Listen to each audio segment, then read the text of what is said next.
That great funky playing is from the Haas Sisters of the USA, who were international guests at CresFest 23. And that's the theme music to welcome you to this CresFest world. My name's Neil Adam.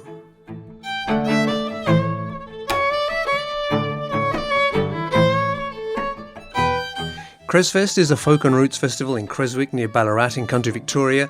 It takes place around the start of April each year. And helping organise CresFest has led me into all kinds of amazing interactions with all kinds of amazing people. And this podcast series is inspired by them. Welcome to episode 15 of the podcast. Spring's turning to summer here at CresFest headquarters, and I thought I'd take the opportunity to introduce you to some of the gang who are already firmly into pre-planning for next year. So without further ado, let me introduce Artistic Director Stella Savvy.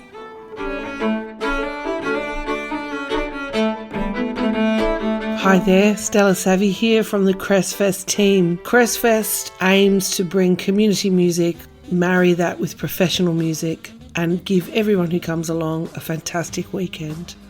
In this episode of this CresFest world, Neil Adam catches up with Australian music legend Joe GEIA. Miles and miles away. Joe GEIA is an incredible Indigenous musician who's very passionate about Aboriginal rights, and he also is most famous for creating and writing the song Yil Lull, which basically means we sing.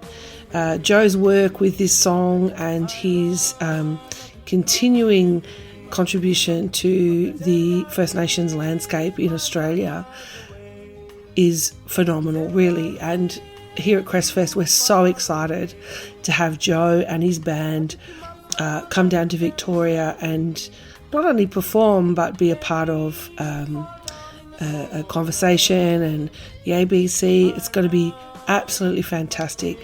And so I hope you enjoy this podcast where you get to hear a little bit more about the infamous, the amazing Joe GEIA.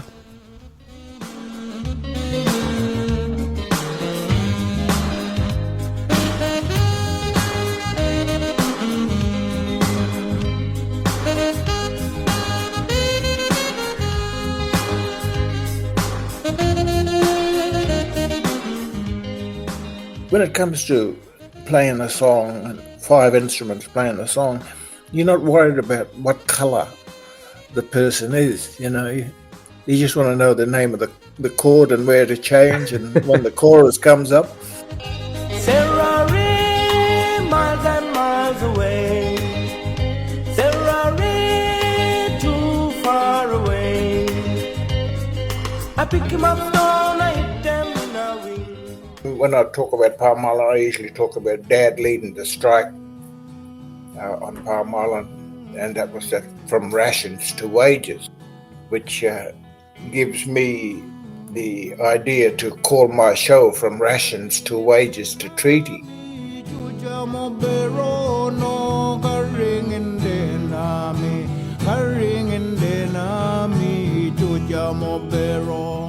This is just me looking back at all my compositions.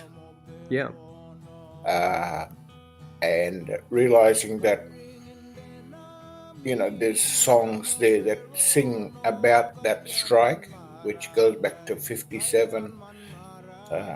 There's songs about the leaders through the 70s movement who stood up for Aboriginal rights and all that sort of stuff. So as I'm looking at my songs, I'm seeing that these songs relate. There's songs that relate to these 3 eras, which is, you know, the ration era when Aborigines used to live in the ration, the wages era when we started getting paid wages, which still wasn't satisfactory, you know. Down south, you have Marg Tucker's book, The Lousy Little Sixpence. Books like that, or would see books like that, you realize, well, they're not getting much of a wage. I didn't catch much with the referendum that much, but there had to be something else. And there was referendum there in October last year. What was next if it turned into a big no,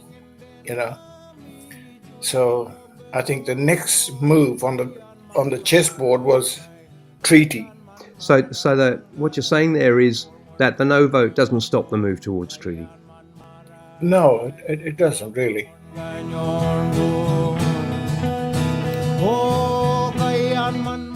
For the referendum, if it was a yes, then the decisions and the laws and the legislations would come into it, Yeah.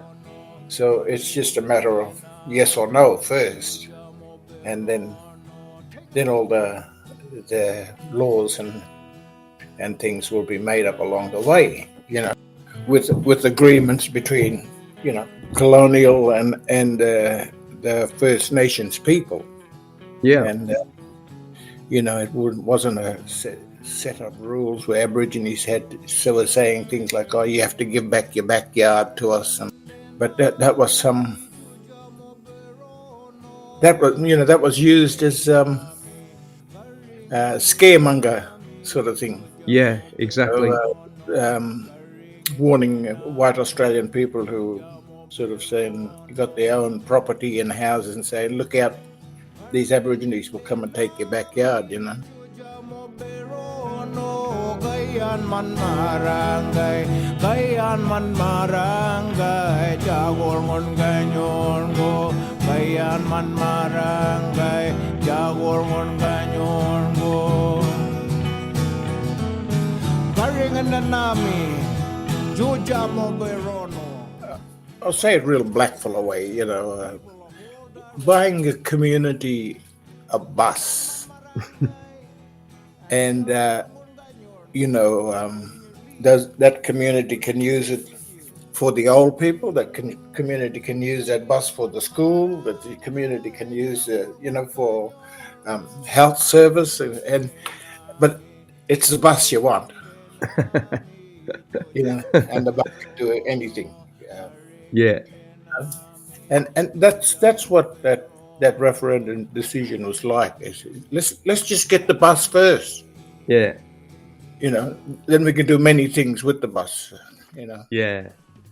And people from that community can cover distance and go and see things, and But it was the whole idea of the referendum was let's get the bus first. Yeah. And it would have benefited a lot of ways, but I wasn't the one. My mind wasn't the one tackling the potential sort of thing of that referendum. Yeah. I don't want to spend longer than we have to talking about that sad event, really, but. It was a sad event. 2 days after it, you had a lot of Aboriginal people feeling yucky, sort of thing, Yeah. And being watched by publicly. To think about the migrants who just arrived to Australia, how they feel walking around Australia. That was that same sort of feeling. Yeah.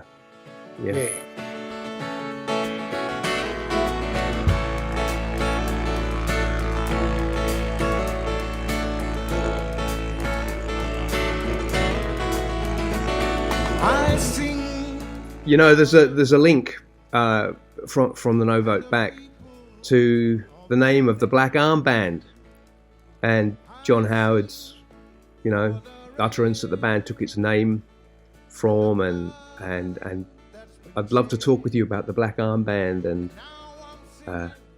the songs that you did with them and what the thinking was. I'd love to talk about that. I think it was a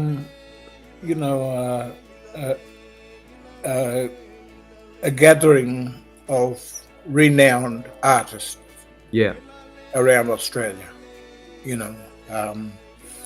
the ones that were already being played on the radios, on Aboriginal radio, you know, and that was a come together of all those people. And it was an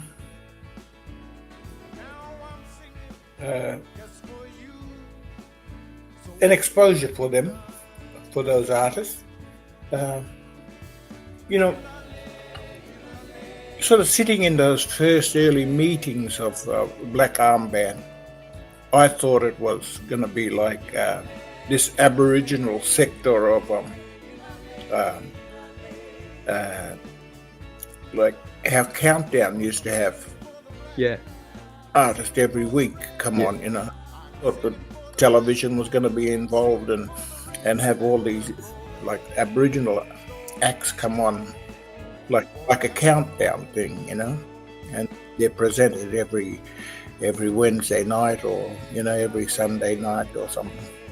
And that was my imagination of what was the beginning of that Black Armband. You know, like I'm saying, we were renowned artists, and we were well known for one song, you know, and which was being played on Aboriginal radio, and you know, that song was used in the Black Armband. Yeah. Whereas Yil Lull was my little hit, you know, with the community, and so they used Yil Lull in there, you know. Yeah. Oh, you're too humble. It's not a little hit. It's a most beautiful song. Can you tell us about the song, about what you were thinking about as you wrote it, what its origins are? Well, you know, I wrote it sort of 76. Yeah. The flag come out 74. Yeah. And then, you know, because we were 16, 18, I was 16, 18, you know, around there. And I used to be used to paint placards. Yeah. You know, we sit on the floor, put out this big sheet of paper, and what do you write? Oh, you know, always was, always will be, you know, land rights now, and then, you know, that 72, 70 to 74 comes, and then we're marching with this flag, and it was presented that it was a land rights flag.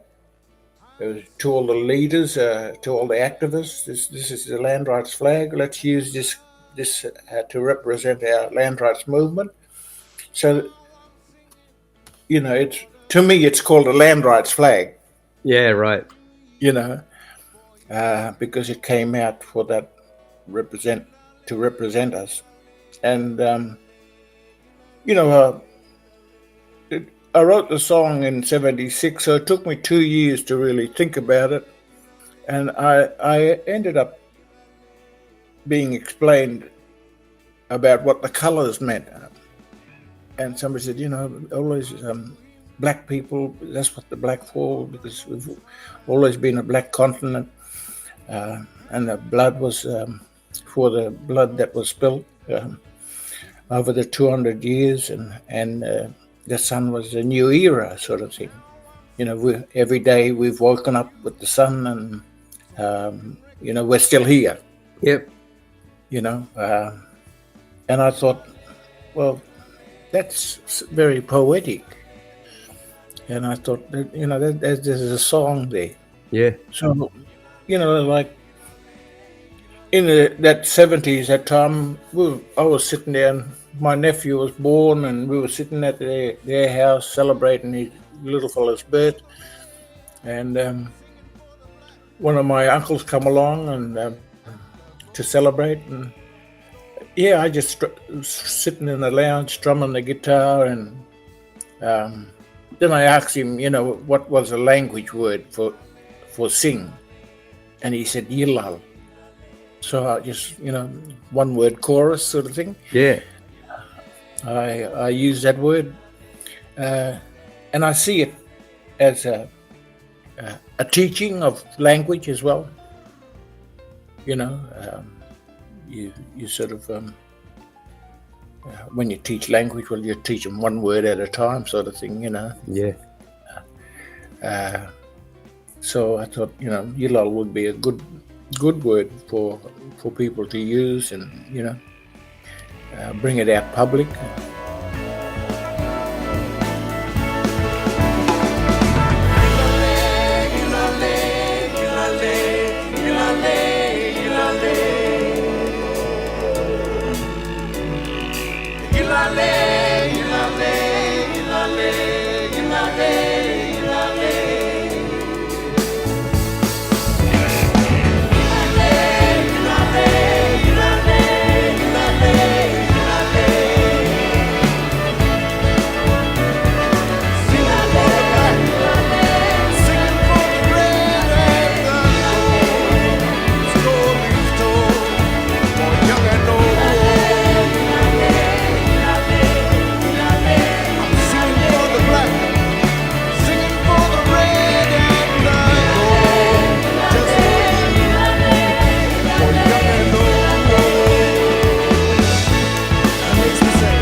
Yeah, I really believe, that, especially when it comes to the recording, the musicians that came on Yeah. on the album, they were.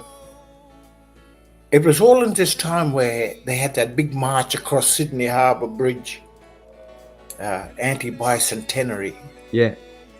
It's 88, that's when the album was made, and a lot of people from Melbourne went to Sydney at that time.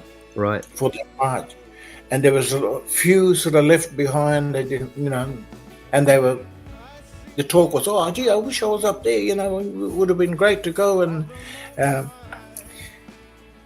it was like, "Oh, well, if you can't get up there, come out to Warrenwood, and get yourself on this album." Yeah. So while they were marching the bridge, we were putting down songs. That one song, Yil Lull, I wanted it to be different. And my old man used to love the flamenco guitar playing, And that's what I thought. I said, I wanted a finger-picking guitarist to play on this one, and do all that sort of flamenco sort of finger-picking. And I spread the news around in the studio, and somebody thought, "Oh, I know what, we'll get Andrew Pendlebury." And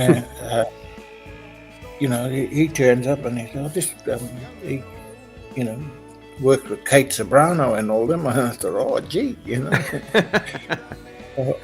I won't have that much advice to give him, Anyway, he sat down and he put down about 2-3 tracks of his playing. Yeah. And that was mixed, and I thought, wow, that's exactly how I thought, because all the other songs got like a reggae feel, and I didn't want the whole album to sort of sound like that. Oh, that's great. That's a lovely insight into the song. Can I ask you a bit about songwriting? So I've been a bit of a songwriter too, and when you talk with people about songwriting, some people start with a guitar in their hand and they come up with something, some chord sequence or something, and other people start off with an idea. I'm going to sit down and write a song about whatever, and other people have lyrics, that float about in their heads, and they carry around a little book and they write down the odd line or expression. What happens with you? How do you do it? There's a few songs where I woke up, like 3, 2:30 in the morning, and this little tune was ringing, in my head, and I thought, you just get this feeling in yourself, and you tell yourself, I know them chords, or I'll see if I can play it on the guitar,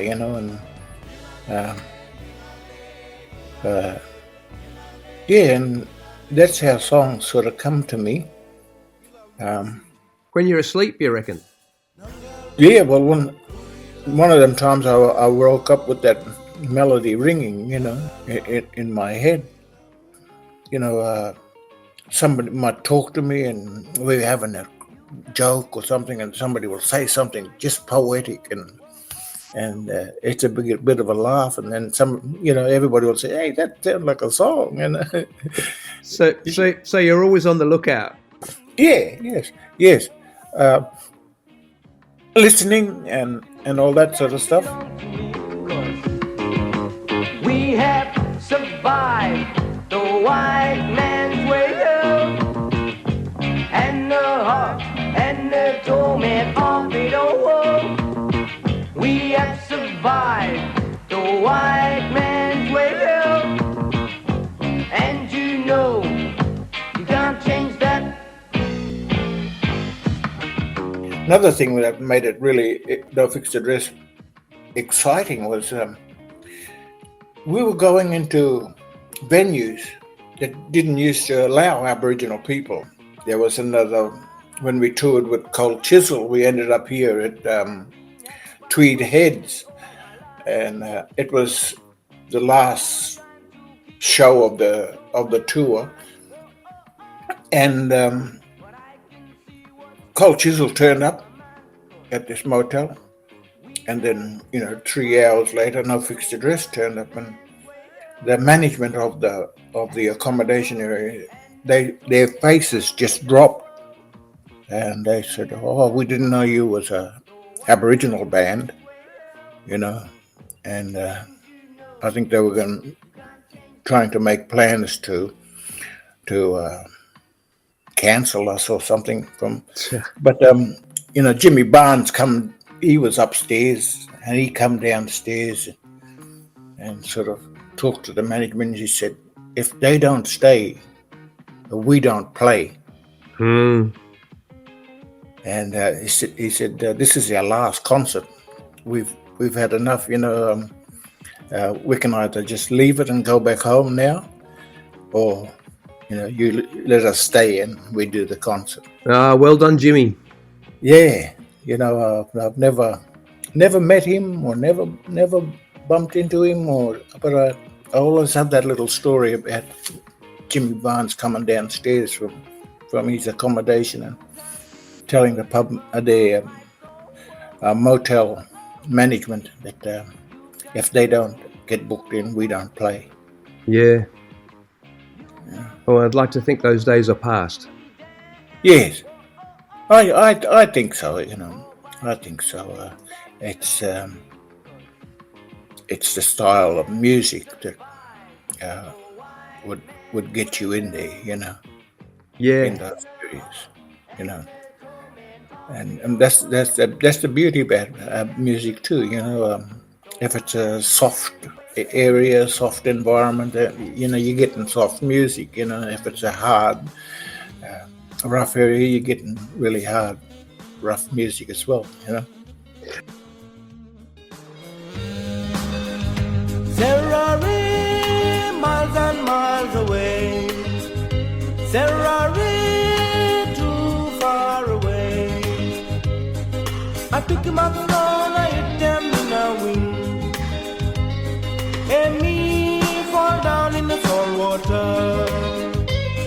I run, I pick him up, and pick him up, and I run.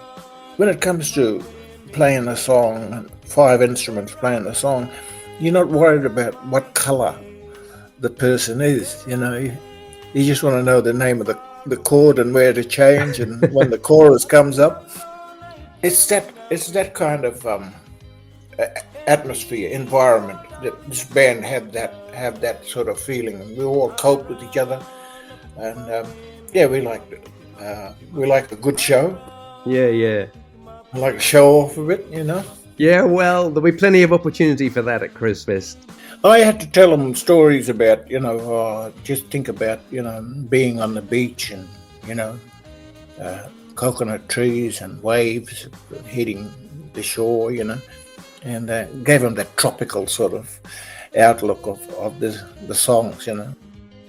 And we ended up with that album, yeah. Yeah.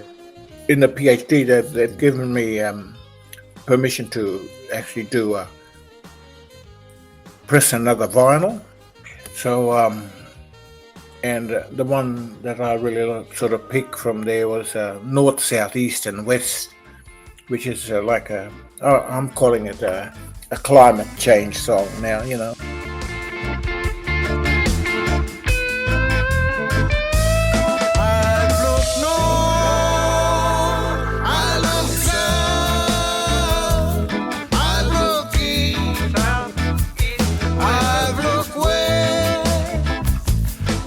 All right, Joe, it's been absolutely lovely talking to you. Okay, yeah, thank you, Neil. And I look forward to seeing you. Be looking out for you when we get there. Yeah, absolutely. Oh, concrete jungle grows towards the sky. Ooh, the neon lights now have deceived my night. Well, that was me talking with the great Joe GEIA. I can't wait to see him and his band at CresFest next April, 4th to 6th. What a lot of great stories and what gentleness and humour. If you enjoyed this podcast, please follow us to subscribe and rate the show. Every click helps spread the CresFest world word. We're at 1,500 listeners and we're getting more each time. So it's time to buy your tickets online for CresFest 25. Go to cresfest.com.au/artists for a look at who's on in 2025 and then click through to the tickets page. Are you already wondering what's happening in the next podcast? Well, ask yourself this. How many people living in the Ballarat area have had multiple hits in the soul charts of the UK, the USA and elsewhere?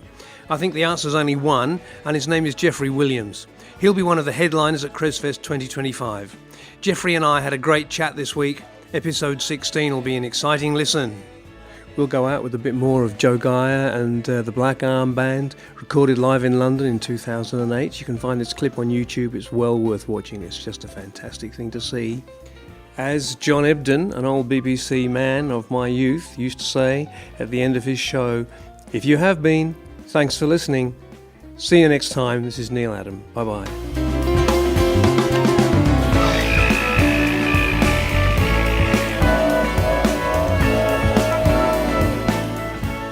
CresFest takes place each year, and this podcast was made on the lands of the Djadjawurrung people in central Victoria.